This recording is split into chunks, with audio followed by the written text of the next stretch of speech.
బేసిక్‌గా 'రవితేజ' గారు సినిమాలు తీయడం మానేస్తే బెటర్ అని నా feeling. Hi guys! Welcome back to checklist movie time. కొత్త వర్షన్‌లో సబ్స్క్రైబ్ చేసుకోండి. ఆల్రెడీ సబ్స్క్రైబ్ చేసుకున్న వాళ్ళు వీడియోని పూర్తిగా చూసేయండి. యెస్టర్‌డే నైట్ భర్త మహాశ్రయులకు విజ్ఞప్తి బీఎండబ్ల్యూ మూవీ చూడడం జరిగింది.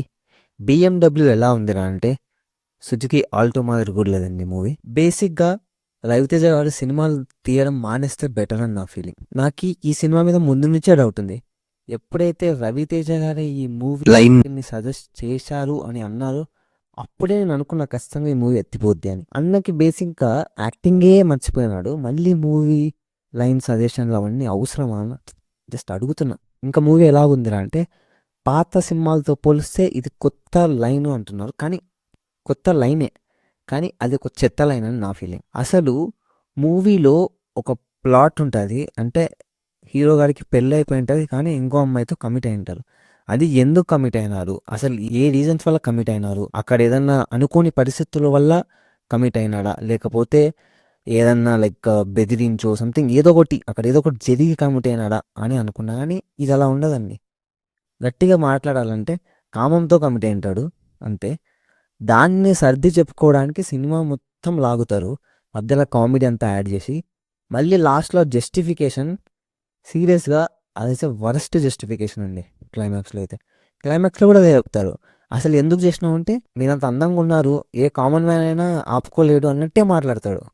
డైరెక్ట్ లైక్ నాకైతే చాలా వల్గర్ అనిపించింది. మూవీ స్టార్టింగ్‌లో కూడా అక్షిత గారిది ఒక సీన్ ఉంటది. అక్కడ బ్యాక్‌గ్రౌండ్‌లో ఒక సాంగ్ వస్తుంటది. మన రవితేజ గారు పాడుతున్నట్టు ఒక సాంగ్ వస్తుంటది. ఆ సాంగే చాలా వల్గర్‌గా ఉంటది మూవీలో.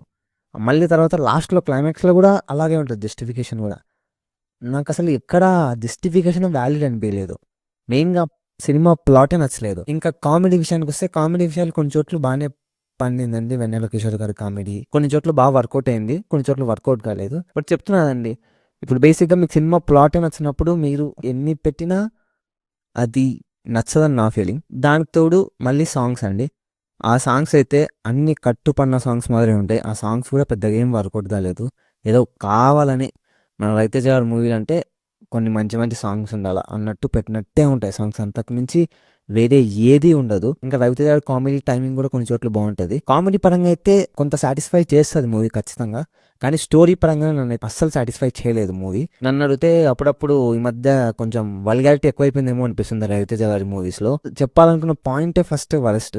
ఇప్పుడు ఎలా అంటే మీరు ఒక తప్పు చేసింటారు. ఆ తప్పుని సమర్థించుకోవడానికి మందు మీద తోసేసినట్టు ఉంటది. మందు తాగినందుకే చేయాల్సి వచ్చింది అన్నట్టే ఉంటది. చాలా వరస్ట్ అనిపించింది. ఆ లైనే వరస్ట్ అనిపించింది బేసిక్‌గా. ఆ స్టోరీ లైన్ వల్లనే అసలు ఈ మూవీకి నేను కనెక్ట్ కాలేకపోయాను. ఇంకా అంతకు మించి ఇంకేం లేదు మూవీలో మాట్లాడుకోవడానికి. నేను అనుకున్నట్టే ఈ సినిమా వరస్ట్ ఉంటదనుకున్నా. లాస్ట్ చూద్దాం అనుకున్నా. అలాగే చూసా. అలాగే లాస్ట్ ఉంది నాకు ఈ మూవీ ప్రియారిటీలో. 5 మూవీస్ చూసినా లీస్ట్ సజెషన్ మూవీ నా నుంచి అయితే. నెక్స్ట్ సినిమాలన్నా 'రవితేజ' గారు మంచివి తీస్తారని కోరుకుంటున్నా. గత 10 సినిమాల నుంచి కోరుకుంటున్నా. బట్ ఎవ్రీ టైమ్ 'రవితేజ' గారు యూ ప్రూవ్డ్ మీ రాంగ్ అన్నట్టే చేస్తున్నారు. అలాగే చేస్తున్నారు. మరి తెలీదు ఇది ఎన్ని రోజులు కొనసాగుతదో.